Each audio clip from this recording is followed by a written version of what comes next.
Oui, les enjeux de la théologie actuelle, je parle surtout de la partie de la théologie qui étudie les grandes questions de ce qu'on appelait autrefois le dogme, et qu'on appelle toujours d'ailleurs le dogme, là, sur le Christ, l'Église, les sacrements.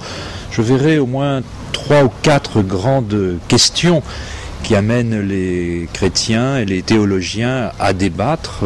Je crois que d'abord, il y a la grande question que nous a rappelé l'encyclique Fides et Ratio.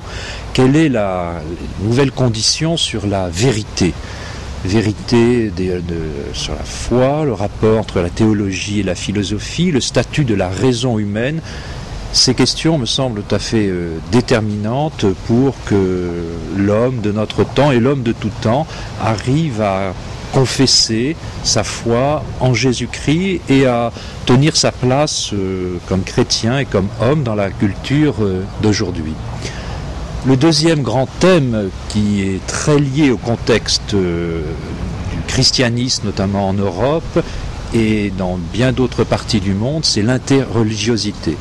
Comment le christianisme peut-il présenter sa foi, établir un dialogue réel et profond avec toutes les autres religions, disons les grandes religions, notamment le bouddhisme et l'islam.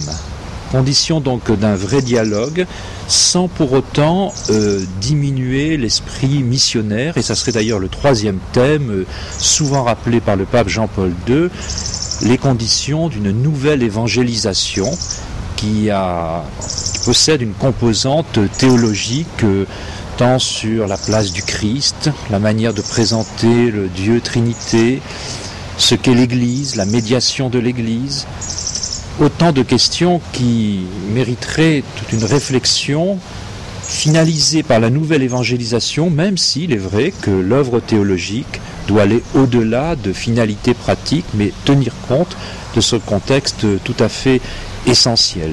Le quatrième thème, enfin, je crois qui intéresse alors l'ensemble, tous les chrétiens et même au-delà, c'est la vie spirituelle, et notamment les conditions d'une vie spirituelle vraiment chrétienne.